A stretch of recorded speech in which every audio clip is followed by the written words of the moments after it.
ভয়ঙ্কর বিস্ফোরণের পর একেবারেই যে হুঁশ নেই সেই ছবি দেখা গেছে এবিপি আনন্দর ক্যামেরায়। টিটাগড়ে দেখুন কিভাবে কাটা গ্যাসের রমরমা কারবার। টিটাগড়ে 4 নম্বর ওয়ার্ডে বিটি রোড জুড়ে এবারেই অবাধে কাটা গ্যাসের ব্যবসা চলছে। 4 নম্বর ওয়ার্ডে মঙ্গলবার ভয়াবহ বিস্ফোরণ হয়। ঘনবসতি এলাকায় তারপরেও প্রচুর সিলিন্ডার মজুত রয়েছে। দেখছেন কিভাবে পালাচ্ছে, ক্যামেরা দেখে এবিপি আনন্দর ক্যামেরা দেখে একেবারে দৌড় দিলেন এক ব্যবসায়ী। ঘনবসতি এলাকায় প্রচুর পরিমাণে সিলিন্ডার মজুত রয়েছে, যে কোনো সময় ভয়াবহ বিস্ফোরণ ঘটে যেতে পারে।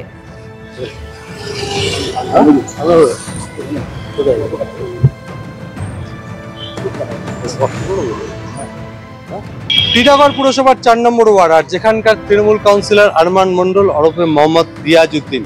আমরা এই মুহূর্তে রয়েছি বিটি রোডে টিটাগড় বাজারের কাছে, সেখানে দেখা যাচ্ছে রাস্তার ওপরে প্রকাশ্যে চলছে কাটা গ্যাসের কারবার, এবং দীর্ঘদিন ধরে এই কাটা গ্যাসের কারবার চলতো, এবং এই কাটা গ্যাসের কারবার প্রকাশ্যে চলছে এবং একাধিক জায়গায় এই ধরনের বেআইনি ব্যবসা চলছে। অর্থাৎ টিটাগড় পুরসভার 4 নম্বর ওয়ার্ডেই এই সমস্ত বেআইনি কারবার চলছে। গতকাল বিস্ফোরণের ঘটনা ঘটেছে, আর যে পুরসভার 4 নম্বর ওয়ার্ডের তৃণমূল কাউন্সিলর আরমান মন্ডল যাকে গ্রেপ্তার করা হয়েছে, তার এলাকাতেই রমরমিয়ে চলছে এই কাটা গ্যাসের কারবার।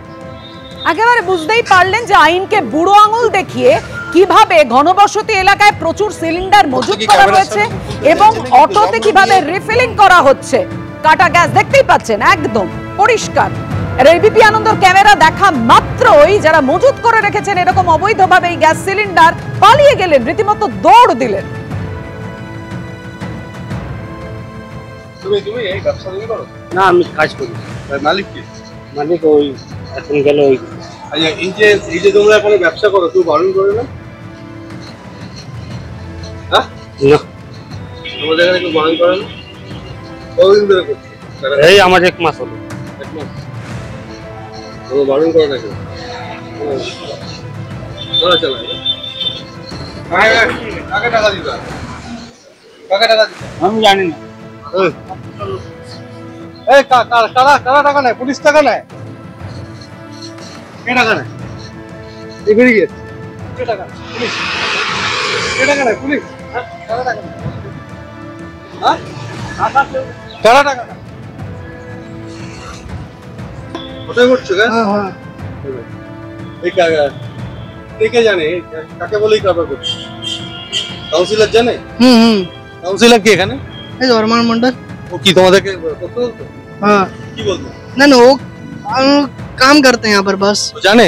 हाँ, सब जाने दो। টাকা দাও কাকে? हाँ, কাকে টাকা দাও? আমি মালিক নেই, আমি তো স্টাফ আছি। মালিক তো অন্য আছে। এই কাটা গ্যাসের কারবার কতদিন চলছে? আমি জানি না, স্যার আমি তো কাজ করি, মালিক নেই। বিকাশ ভবনের সামনে চাকরিহারাদের ধর্নার আজ 16 দিন। আন্দোলন জারি রয়েছে একইভাবে। হাইকোর্টের নির্দেশে যেমনটা আপনাদের দেখাচ্ছিলাম, 2 শিক্ষক নেতা পৌঁছে গিয়েছিলেন। 1.5 ঘন্টা ধরে তাদের জিজ্ঞাসাবাদ করা হয় এবং চাকরিহারাদের ধর্নায় আজকে শোনা গেল উই ওয়ান্ট জাস্টিস স্লোগানও।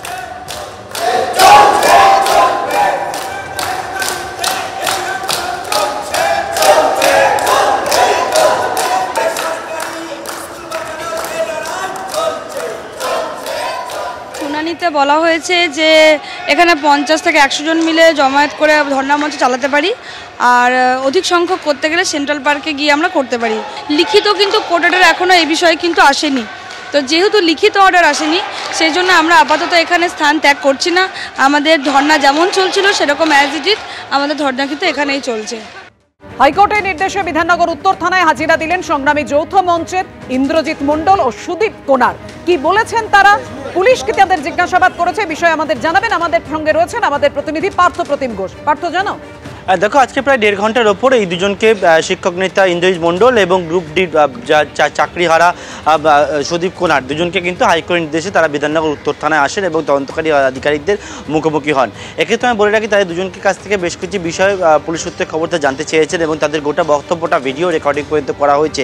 তুমি জানো, গত বৃহস্পতিবার দিন বিকাশ ভবনের যে ঘটনা ঘটে, তারপর পুলিশের মামলা এবং সেই মামলার পরিপ্রেক্ষিতে কিন্তু একাধিক চাকরিহারাদেরকে নোটিশ করা হয়েছিল। তার মধ্যে শিক্ষক নেতা ইন্দ্রজিৎ মণ্ডল তাকে নোটিশ করা হয়। তিনি আদালতের দ্বারস্থ হয়েছিলেন এবং তার পাশাপাশি তিনি জানালেন যে বিষয়টা তিনি কিন্তু এই ভাঙচুর বা গণ্ডগোলের সঙ্গে যুক্ত নয়। তিনি সেদিন এসেছিলেন তাদের অন্য সহকর্মীরা যেহেতু আন্দোলনে ছিলেন সেই জন্য তিনি বিকাশ ভবনে এসেছিলেন এবং তাকে যা পুলিশ জানতে চেয়েছে তিনি সেই বিষয়টা পুলিশকে জানিয়েছেন। পাশাপাশি সুদীপ কুনার যিনি হচ্ছেন গ্রুপ ডির কর্মচারী এবং চাকরি হারিয়েছেন, তিনি যে বিষয়টা বলছেন যে তিনি কিন্তু ঘটনার দিন বিকাশ ভবনে ছিলেনই পর্যন্ত না তার দাবি, এবং তাকেও কিন্তু নোটিশ করা হয় পুলিশের তরফ থেকে এবং সেই পুলিশের নোটিশের পরিপ্রেক্ষিতে তিনিও হাইকোর্টের দ্বারস্থ হয়েছিলেন এবং মাননীয় বিচারপতি নির্দেশ যা দিয়েছিলেন মৌখিকভাবে সেই অনুযায়ী তিনিও আজকে থানায় এসেছিলেন, তিনিও কিন্তু পুলিশকে সহযোগিতা করেছেন বলে আমাদেরকে জানিয়েছেন।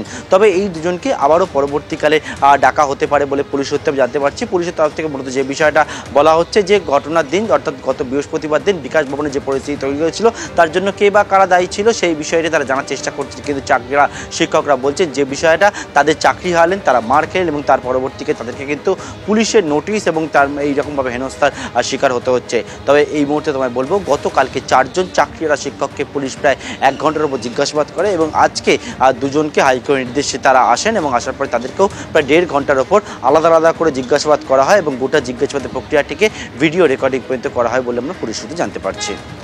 ধন্যবাদ তোমায় পার্থ।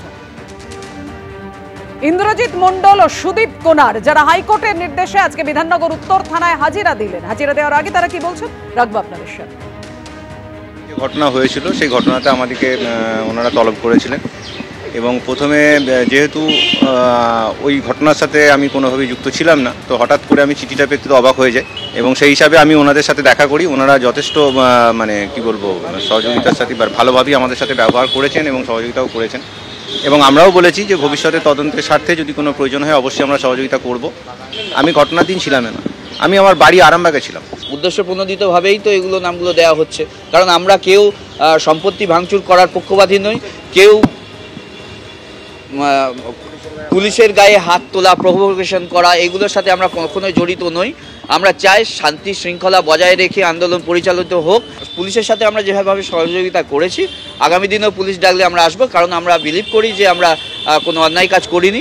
সমাজের প্রত্যেকটা শ্রেণীর মানুষ এই মানুষদের পাশে এসে দাঁড়ানো উচিত, আমিও সেই মানুষ হিসাবে এসছি, এইটুকু।